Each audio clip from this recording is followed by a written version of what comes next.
What is up, everybody, and welcome back to another episode of Under the Hood. I am joined alongside the man with the plan, the dealer extraordinaire, Dominic Franchella. Thank you so much for being here again today to share the wisdom and bring the vibes as always with the suit. Loving it.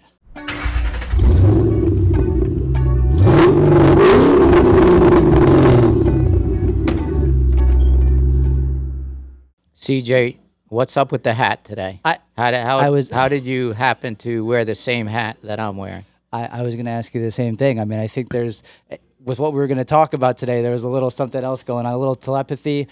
He is kind of turning into our very own O's over here with the mind reading. So if you could tone it down just a little bit, not step all over it today, that would be good. Today's episode is really important because I think being transparent is one of our biggest values. And I think it's a big problem in this industry. And I think your willingness to bust open the door and talk about these sort of things is what makes this unique. So I was doing some online shopping and I was looking at competitors and I was looking at pricing. And we're going to put some things on the screen for you. And I want you to look at this and I want you to tell me what you see, what this is, and why this happens. Okay, so I really want this to be an educational podcast for buyers because I think it's really important. And I think dealers give themselves and ourselves bad names. So if you're shopping for a Bronco and you go to one of my Ford competitors' website, and Matt, if you can put this up on the screen so everybody knows what I'm talking about, you'll see a Bronco with sticker price or MSRP at $43,855. Then you'll see a Ford offer, which everybody qualifies for $2,750, which brings you to a price of $41,105. Here's the problem, and luckily the FTC is really cracking down on this. This dealer then lists 62, 72, 82, 92. They list $9,750 of rebates. So you're going to go in there and think you can buy this vehicle for about $30,000. And here's the problem.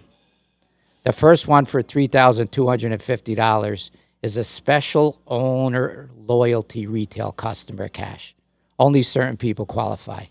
Then there's a red carpet lease trade-in assistance bonus cash.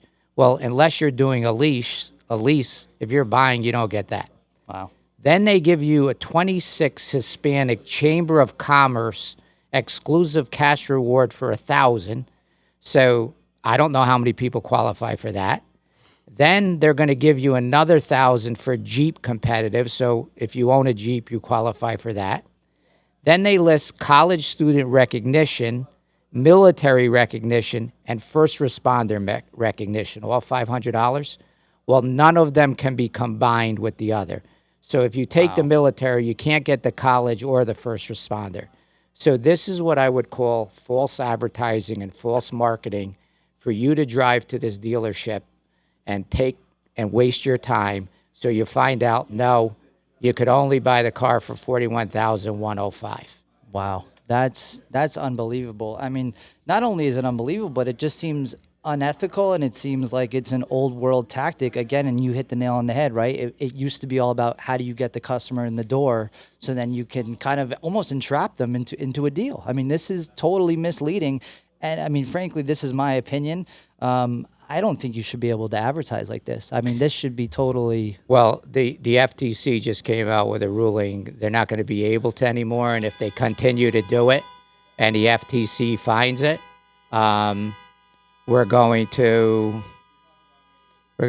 Someone's very angry. Maybe you didn't hear me. We had an angry customer beeping a horn. They're angry because this is false advertising. That's what they were objecting to. That was out of the shop. So the FTC luckily is cracking down on this, and hopefully there's a lot less. But Matt, can you pull up the Bronco on our website? Yeah, that's a good comparison, Matt. So if you pull that up, you'll see exactly what we're talking about. And so look at it on our website and where we're coming from and how we advertise our vehicles, and it's night and day. You got it pulled up, Matt? pulling it up right now. Good job. So what you're going to see is a 25 Bronco Badlands advertised MSRP or sticker price is $65,210. Everybody qualifies for the $2,750 rebate. Under that, we disclose what us as a dealer, what we're going to discount the vehicle, which on this car is $8,210. So if you come to this dealership without qualifying for any other rebate, you could buy this vehicle for $54,250. We don't advertise rebates that you may or might not qualify. We give you a qualifying incentive for every person, and then we tell you what we're discounting the vehicle. Would you? Yeah, and that's the big thing is everyone is eligible for this. The other one we're looking at here, who knows what's going on there? I mean, it's just confusing to look at anyway. It makes no sense. It causes confusion. But would you refer to this as what people used to call like bait and switch tactics? What's a bait and switch tactic? I mean, really, bait and switch is getting you on one vehicle and then putting you on a more expensive one. Okay. I mean, this tactic has been used for years. That, customer comes in and gets a price, and they go online and they're looking at a dealer and they're like, we could get this for $7,000 less over here. Yeah. And all the dealer wants to do is get them in the door. Yeah. And then try to do everything they can to sell them and explain it. And pretty much, which we'll go on to the next thing, but get them in their F&I office.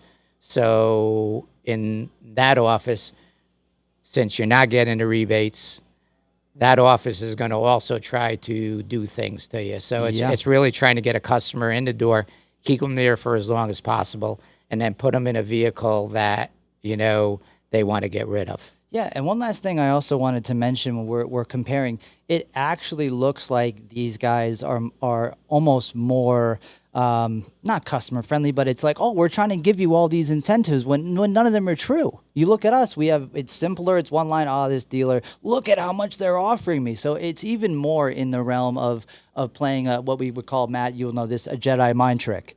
It really is crazy. And while we're talking about this, I also wanted to bring up another important problem in this industry, and it's called payment packing. And I don't know too much about it, but I was wondering if you could explain it, how it works, and how it goes on in the industry today. Well, it's a little different than packing your suitcase for a vacation or a trip. Payment packing goes back to the beginning of time in our industry. And again, dealers have given themselves a bad name, but what it really is instead of being transparent and advertising the selling price of the vehicle and everything, they will get a customer in and focus on, well, what payment do you want to be in? And the customers might say that I want to be in a $495 payment. Well, then what the dealer will do is they know that you want to be in that payment. They now have control over giving you a 60 or 72-month loan to put you in. But more importantly, what you're going to find out is you wanted to be in $495, they're giving you $485. But when you get home and really read the fine print in your finance contract, you're going to know that they gave you maintenance, tire and wheel protection, extended service plan. So at just the selling price, your payment might have been $80, $90 less. Yeah. They're putting all these products in that they make profit on, and you're happy because you saved yourself $10 a month. Yeah. So really, it seems better than it actually is. I mean, that's incredible that still happens. I mean, that's the kind of stuff like you've seen, like Kurt Russell, like used cars, like back in that like 80s, like scammy car dealer world. And I feel like a lot of these dealerships have gotten a makeover, and it kind of conceals that they're still using these tactics. And it's just crazy to me that this still goes on. Well, I mean, the building got a makeover, but the dealer didn't get a makeover. The dealer didn't. And actually, while we're talking about it, I had something else written down. How about like unfair markups, like when it comes to interest rates, like that whole end of it for customers? So again, we come down to transparency, and whether it's Matt, CJ, or Dominic, or Frankie, everybody should be presented the same thing. Yeah. So whether you're getting a mortgage or a car loan, there's a fair markup in an interest rate because we're accommodating, okay?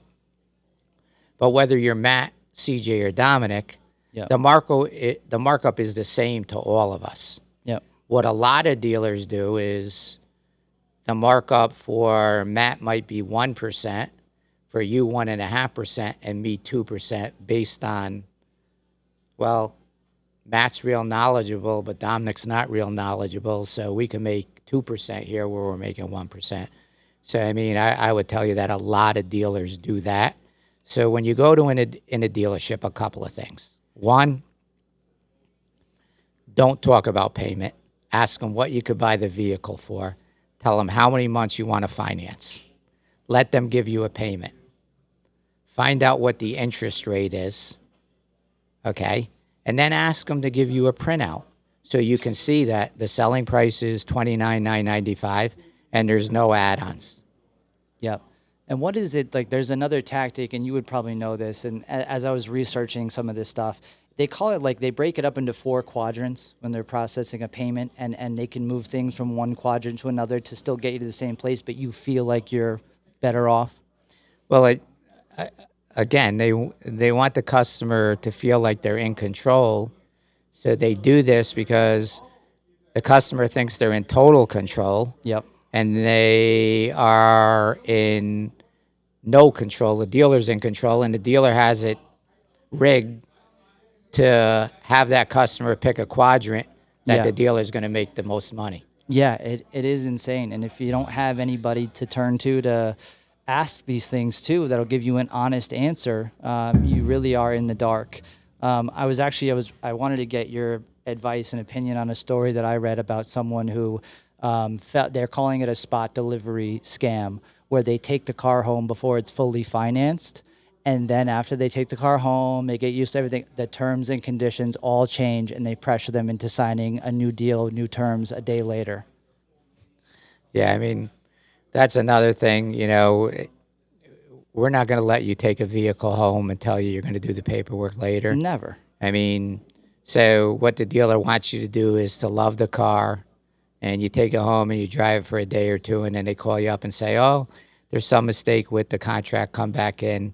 They get you back in, and then all of a sudden what you thought you were buying a car and what your payment was changes because, hey, I really want this car, so now you're going to say, oh, so what if it's $30, $40, $50 more a month? So That's the crazy thing, because like I've worked here for over 10 years. I didn't even know that was a thing because I've never seen it done. I've never seen a customer leave without having everything set in stone.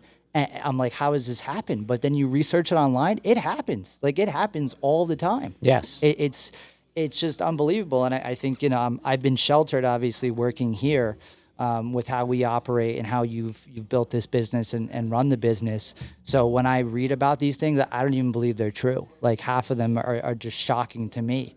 A couple other things that I researched that I wanted to ask you about is another person online was saying, can I cancel F&I products after I've signed, and can I get a refund? Do I have a right as a customer to do that?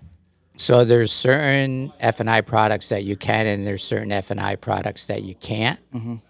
So I can go through them. If you have an extended service plan, Yeah. that can be canceled, and the way whatever the company is, whether it's Ford or an outside warranty company, they prorate it. Okay, so depending on where you are in your loan, it's prorated. So you could cancel an extended service plan. You can cancel like tire and wheel protection. You can't cancel maintenance generally. You can't cancel paint protectant. Okay. So there's some products that you can, and there's some products that you can't. So there's not really 100% answer either way. Okay, I got you. Yeah, it didn't really make sense to me because again, every interaction that I've been a part of, and I do a lot of deliveries here, if somebody doesn't want something, it's never an issue. It's always very smooth. Well, dealers try to tell you can't cancel it because when you cancel it, there's a percentage of their profit that they have to give back, and part of it comes from the warranty company, but they're going to do everything they can not to have you cancel products. Yeah, I'm sure. Listen, if they're just playing the money game and they have no real care for the actual customer, but in my eyes, that's not really beneficial because I mean, I feel like you're supposed to be building, at least this is how we do it, is we build long-term relationships. That seems more like a very hit and run style of way to do business. And it doesn't seem like it's going to work out in the long run. I mean, for me, look, if you get a customer in your dealership because they think they can buy the car for $8,000 less than they actually can, to me, is that customer really going to be happy? Yeah, it's a good point. I mean, the customer might have driven, I don't know, 10, 20, 30, 40, 50 miles because they think they're getting a deal, and they get there, and Matt, the GM over there, tells them, oh, no, you don't qualify for the $8,000 in rebates. You have to pay this. Yeah. I mean, he's going to be miserable. Absolutely. I mean, I don't really know. Like, I don't think he's going to buy a car from me, but maybe they get people that just now have driven, oh, we could discount at this, and they're happy. I was also, it's funny you say that, because I was also reading people that believe that dealers on purpose, they will drag out the buying process to the amount of hours you spend in a dealership. The more broken down you get, the more you're like, if I leave now after 5 hours, I feel like I lost. I need to take this deal. This whole mental push and pull that people talk about online. Do you believe in any truth to that? Like I said, Yeah. we work very quickly here. So Yeah, you'll get there, and they'll put you in an office with one of their managers, and they'll wear you down, and yep. after a while you're like, oh, okay. But I mean, some people describe it as theater, which is actually really funny, because it just seems so crazy to me and so I compare it to waterboarding. I mean, it feels like the movies to me, though. It really does feel like the movies, but it's so concerning when you actually read horror stories online with not only people taking their time to write these 3 or 4 page posts, and I'm like, wow, these people are taking a lot of time, so they must be really, really hurt by this. Another one I came across, and I'm not too familiar with this side of the business, but gap insurance. Do we offer gap insurance? Is that something that's worth getting? I mean, gap insurance is actually a valuable product. So okay.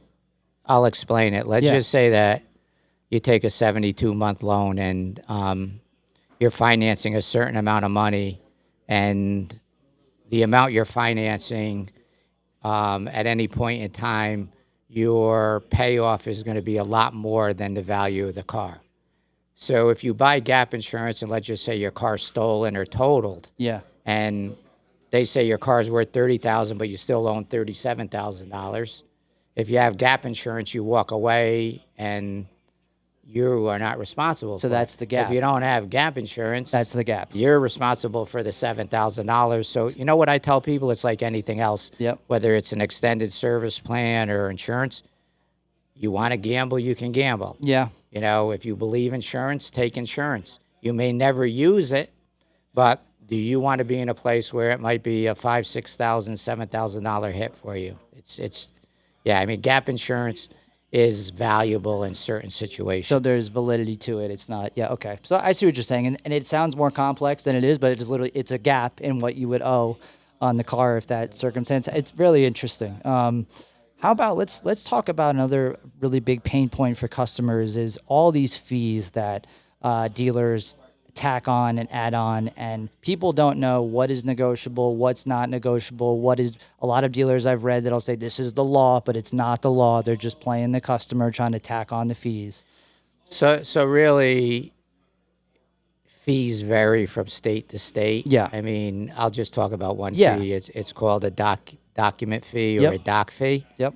And there's a fair price to charge for this. Some dealers charge some crazy number, $1,500, $2,000. Oh, yeah.